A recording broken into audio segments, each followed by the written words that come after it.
Bom, eu sou Matheus, eu vou dar início ao, ao trabalho de balanços sucessivos na matéria de pontes da professora Luma, da Faculdade Uniso, em Sorocaba. Tá?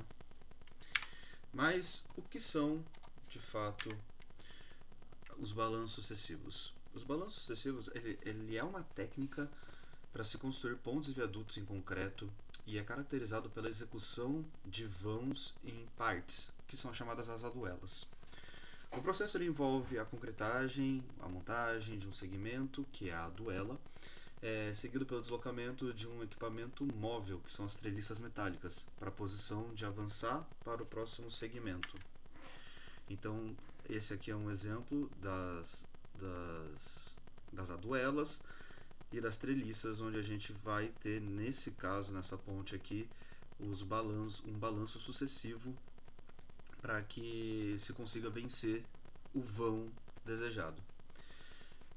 Mas antes de falar sobre a técnica em si, eu vou falar um pouquinho da história do balanço sucessivo.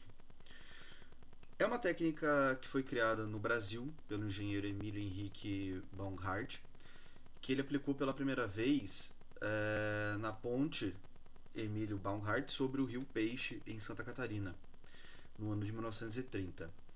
E após isso, essa técnica ela se popularizou no mundo inteiro, especialmente com obras de concreto protendido.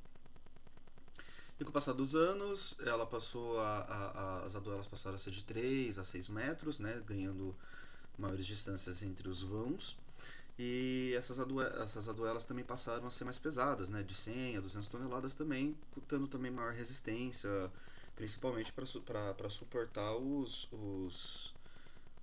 trem-tipos, né, que a gente comumente chamado, né, os trem-tipos, para suportar o peso deles e todo o processo de sustentação ao longo do tempo.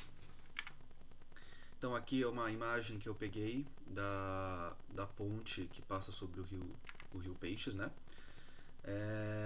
Em Santa Catarina, que mostra exatamente duas aduelas nesses pontos e que mostra também o vão sendo vencido.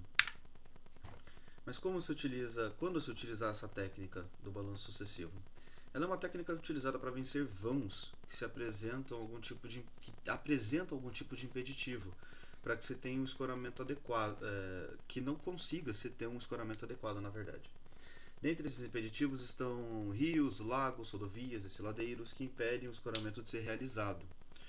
Então, ele basicamente serve para vencer os vãos grandes e que também para vencer vãos que se tornariam relativamente impossíveis de serem vencidos ou muito complicados de serem vencidos numa ponte pré-moldada por completo. Os balanços sucessivos eles também podem ser feitos em loco ou pré-moldado, mas isso vai ser falado um pouco mais para frente ao longo desse vídeo. Bom, pessoal, vou falar agora para vocês um pouco sobre o método construtivo de uma ponte por balanços sucessivos. Então vamos imaginar a seguinte situação, né, onde você tem um vão muito grande para vencer, né, deseja-se construir uma ponte por cima de um vale ou de um rio ou até mesmo de um braço de oceano, alguma coisa do tipo, né, você tem que vencer uma distância muito grande.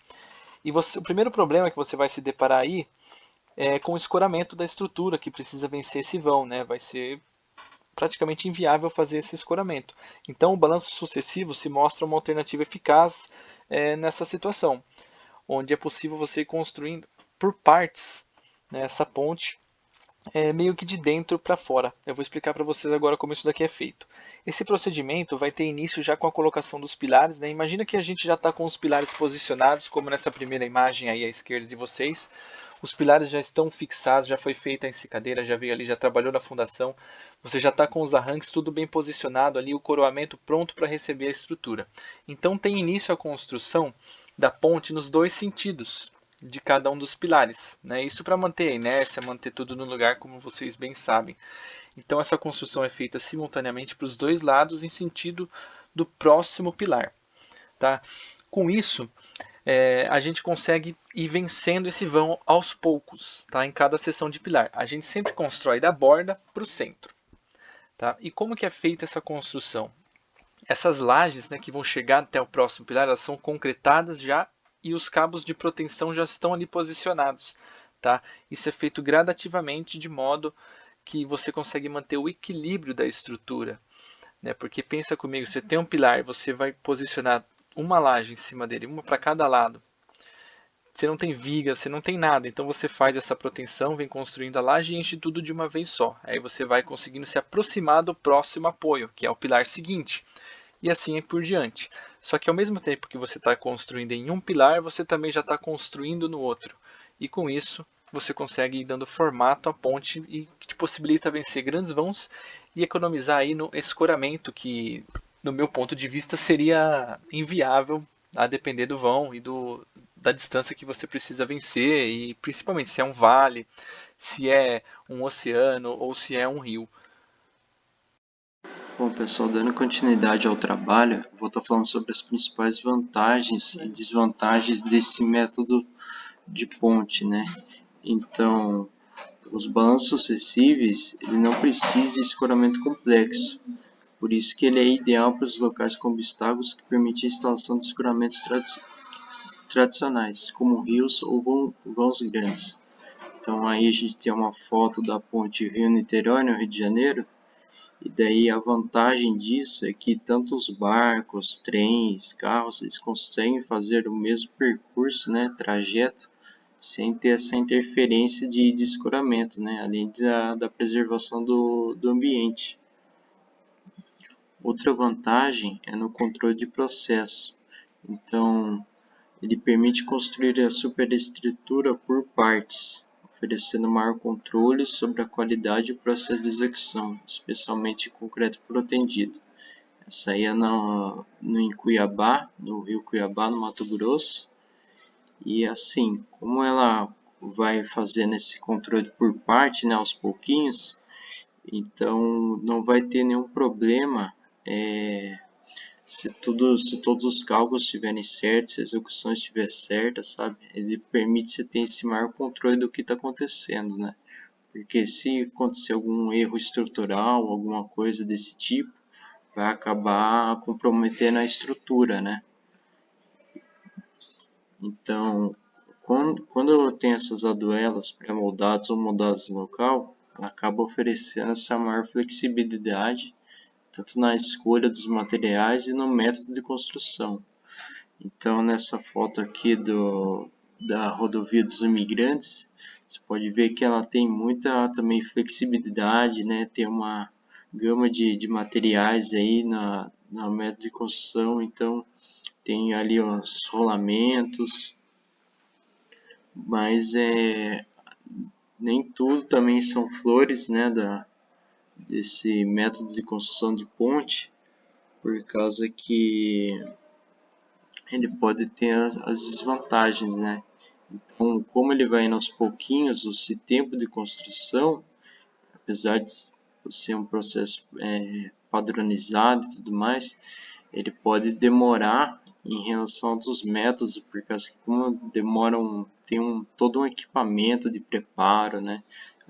Equipamento muito caro também, então ele acaba sendo um pouco demorado dependendo de como está sendo feito, né?